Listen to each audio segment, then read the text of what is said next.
Tonight in your neighborhood, Nueces County introduces us to our new chief medical examiner, the third in just 2 years. They pulled in the driveway and they just grabbed the packages and, took off. And porch pirates on the prowl this holiday season. Neighborhood News reporter Michaela Chavez is in Flower Bluff with what neighbors are doing there to keep their packages safe. And neighbors in Ingleside pack the house as council votes on a high-profile project. We've got the outcome next.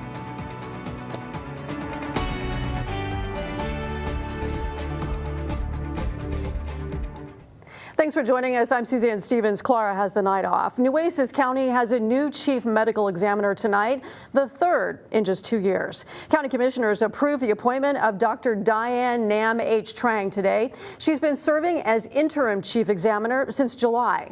They also approved her annual salary of just over $412,000. The previous chief medical examiner, Dr. Rajesh Kannan, resigned after just 14 months on the job. He replaced Dr. Timothy Fagan, who resigned in 2023 after just 1 year on the job. Dr. Trang also served as assistant medical examiner under Dr. Kannan. An investigation by the Department of Public Safety has landed 2 men in jail tonight. It happened on the 400 block of Clarkwood Road, just off Agnes. DPS agents searched a home around 6 this morning and arrested 2 men, 37 and 63 years old. They've been booked into the Nueces County Jail. DPS isn't releasing any other details right now, only saying the investigation is ongoing. You're probably expecting deliveries this week, but so are porch pirates. I'm Michaela Chavez in the Bay Area, and I'll show you quick changes you can make right now to protect your deliveries and your wallet, thanks to your neighbors. Last year, I introduced you to one of your neighbors who became a porch pirate victim. They had been following the mailman. Right after the mailman came, they pulled in the driveway and they just grabbed the packages and, took off. It's a crime that hasn't gone away, and really, it's back for its favorite time of the year.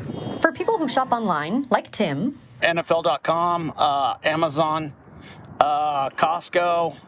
Yeah, I've shopped on a few different retailers. It can feel like no one's really safe.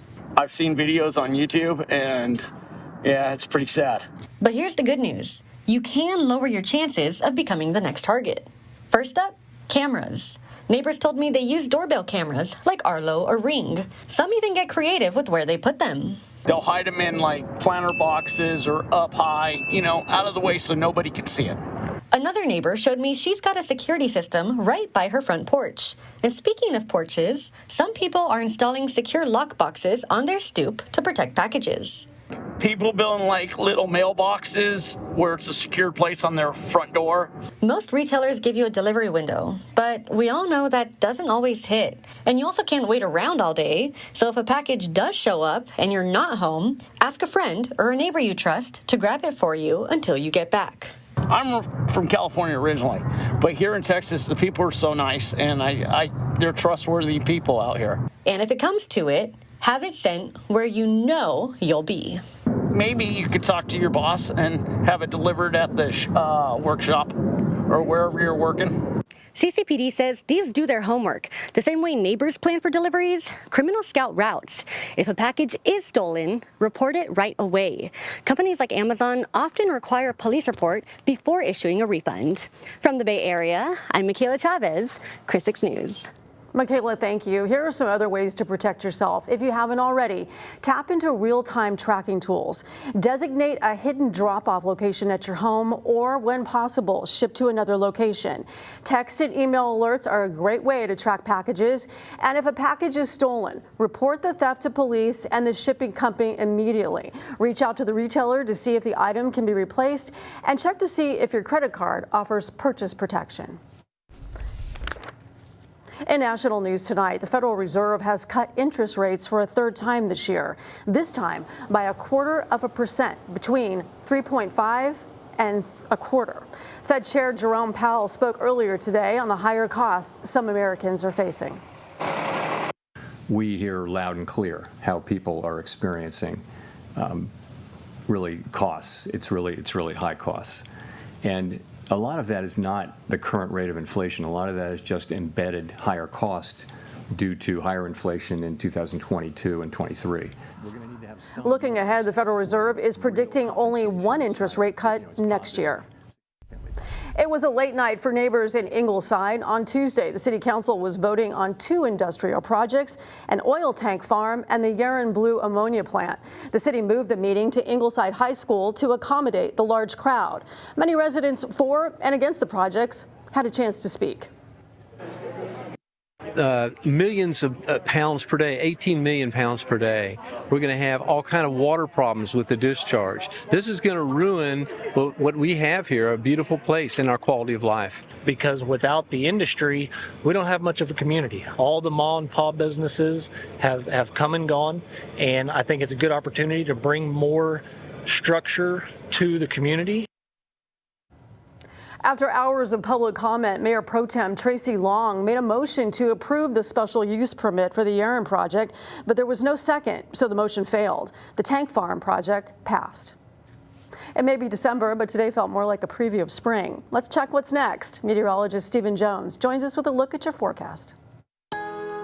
Well, hey there, Coastal Ben, and happy Wednesday evening. As we're going into it, you can see the next shot of cool air working in as we go into tonight. Going to be a little bit cooler tomorrow as opposed to today, only sitting in those lower 70s as opposed to the chasing 80-degree mark we were closer to today. For our muggy meter, also going to see a drop thanks to those winds shifting out of the north. Going to go down into the 50s in terms of the dew points before we see that's going to be pretty brief-lived. It's going to see a resurgence in terms of those winds from the south as we're heading into the weekend, and an increase in that moisture as well. Luckily, dew points not going to be crossing the 70-degree threshold, it looks like, as we go into the weekend, but still going to notice that moisture in the atmosphere before the next cold front works in as we head into early next week, drying us out once again, also bringing in some of those cooler temperatures.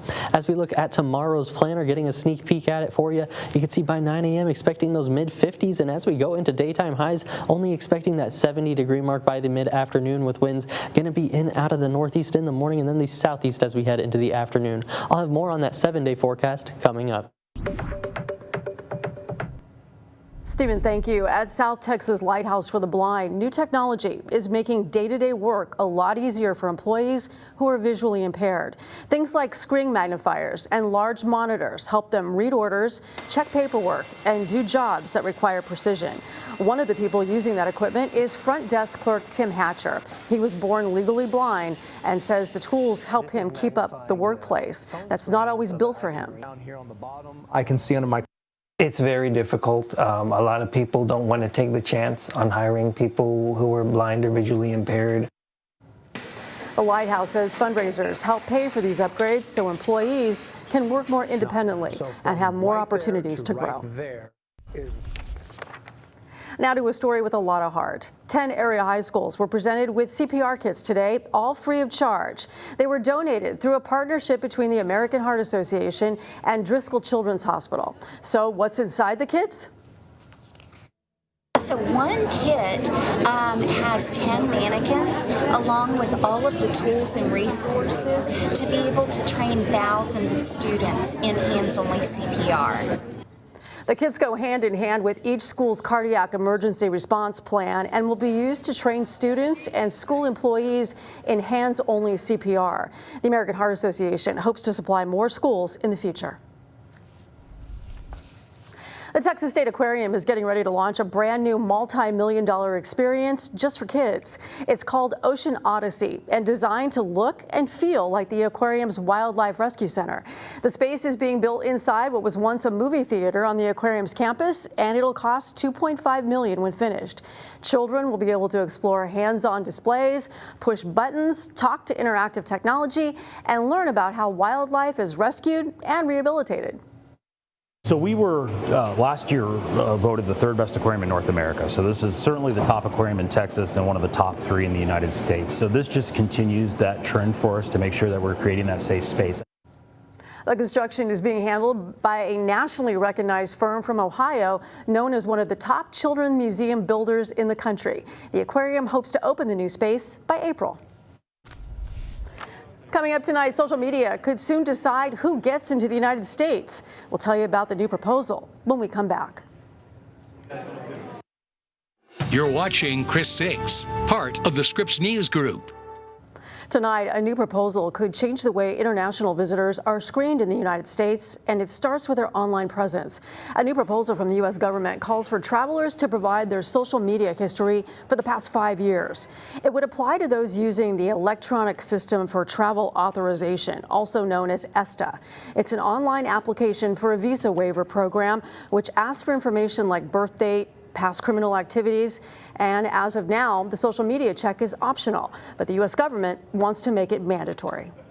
With the Thanksgiving travel rush behind us, it's time to gear up for Christmas, and according to AAA, it's going to be a doozy. Over 122 million people are expected to travel between December 20th and January 1st. That's a 2.2% increase since last year and would be a new record. According to AAA, most people will be using their cars, with over 109 million people hitting the roadways. And if you plan on driving to your Christmas destination this year, AAA says gas prices will fluctuate between $2.40 to $2.55 per gallon. Lower crude oil, ample supply, and cheaper winter blend fuels are expected to keep those prices low. And in case you were wondering, here in Corpus Christi today, the average price for a gallon of regular unleaded is $2.61. That's a 16-cent increase over last week. Still to come tonight, schools got in on the holiday spirit today. We'll share with you what La Posada Foundation was doing at one Coastal Bend middle school.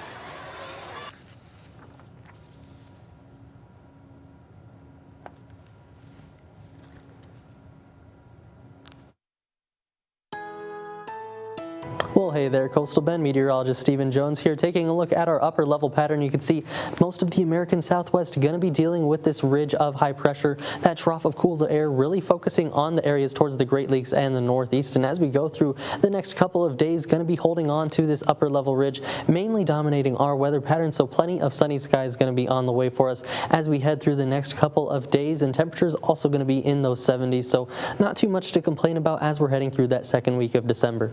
Taking a look at our moisture future tracker, plenty of dry air across the Lone Star State going to remain with us as we go through the overnight hours and into tomorrow. Going to start to see those winds turn back out of the southeast as we're heading into that Friday time frame. That's where we start to see just a little bit more moisture as well as more cloud cover working back into the region before those rain chances start to tick up on the board as we're heading into the Saturday time frame.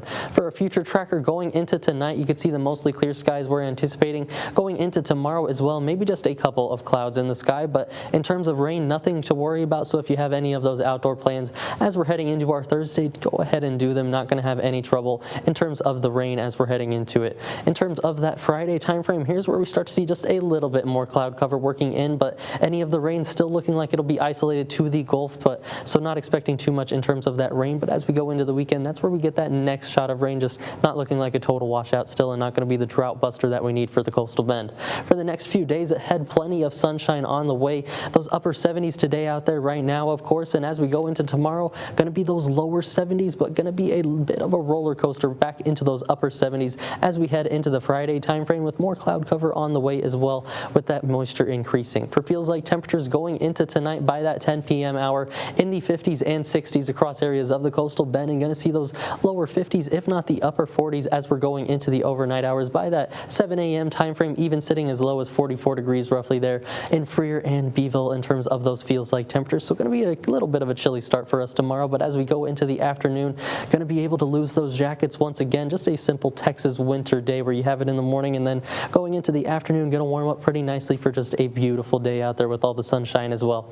In terms of our rain chances, looking at them, going to peak up as we go into the weekend. That Saturday morning time frame as well as Sunday morning is right now what I'm mainly eyeing for some of those chances. So if you have plans into the afternoons by Saturday afternoon and Sunday afternoon, I think for the most part we're looking pretty nice if you're going to be out and about. So nothing to worry about on that front, just some of those warmer temperatures. But in terms of the rainfall estimates, we've got about 11 inches to go to make up for 2025, and looking at this board, we're only going to be seeing 1/10 of an inch to upwards of 1/4 of an inch if you get one of those better downpours that sets up. So definitely not the drought buster we're looking for, but still going to take every drop we can get, even into our watershed. Going to be sitting around that 1/10 of an inch to 1/4 of an inch mark, all into our watershed. So not as much as we want, but still going to take it while we can get it, because also the soil is just so dry out there right now. Looking at the drought monitor, you can see the extreme drought still around San Antonio in our watershed and just to the southwest of Corpus Christi.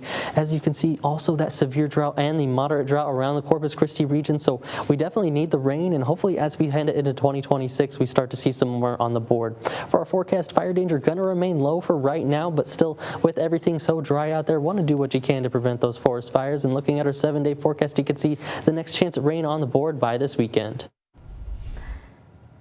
The Seashore Early Childhood Academy out on the island looked more like Santa's workshop today. It was packed with toys collected for the Toys for Tots campaign. The toy drive was organized by La Posada Foundation. The toys donated by children from the academy. Every child that donated a toy had their name entered into a raffle. Today was amazing. This is the first year we've combined the elementary and the middle school, and we ended up with so many kids in the cafeteria, gymnasium that had a good time. They bought tons of toys. 4 middle school students who had their names entered into the raffle won $25 gift certificates to fund trackers. 1 elementary class won an ice cream social. And if you're looking for even more Posada spirit, the Antonio Garcia Arts and Education Center is gearing up for its 3rd annual Posada, and they're inviting families to join in. The event brings neighbors together from across the West Side for an evening of holiday tradition with performances, refreshments, art activities, and of course, plenty of colorful piñatas for kids. We're going to do a reenactment of the Christmas story, Mary and Joseph, knocking at 3 different doors, and then we let them in at the final door. They come in, and then we get to enjoy wonderful music and fellowship and food. The Community Posada is tomorrow from 5 to 8 p.m. at 2021 Agnes Street. Our sister station, Caja Telemundo, will be live at 5 from the event. And don't forget to join us for the 27th annual La Posada Lighted Boat Parade. And you don't even have to leave your home, because we'll be airing it live right here on Chris 6. Dozens of decorated boats will light up the evening with Christmas spirit. The broadcast will be hosted by Sunrise anchors Brian and Michelle Hoffman. It's this Friday, December 12th at 7 p.m. Well, you know Dasher and Dancer and Prancer. What about Buddy? Reindeer by that name has a new claim to fame. Officials say he ran away from a recent Christmas event in England. They say that led to an hours-long search involving a drone and police. Now Buddy is back where he belongs, though, after rescuers found him on a beach. A holiday tradition in Arlington, Texas drew quite a crowd. Santa Claus was on hand to greet more than 150 children. The youngsters from Dallas and Fort Worth are all deaf or hard of hearing. Santa signed with the children as they shared their Christmas wishes. Dozens of people volunteered their time, making sure this experience was memorable for everyone. And coming up, the Powerball is rolling, and so are the daydreams. How high is the jackpot? You're watching Chris 6 News at 5. And sugar-free Oreos. We'll tell you how and when you can get your hands on some. Plus, a look at our Skycam. This is SPID. I guess there's an accident involved right now. If you are traveling in this area, you may want to go into a different direction.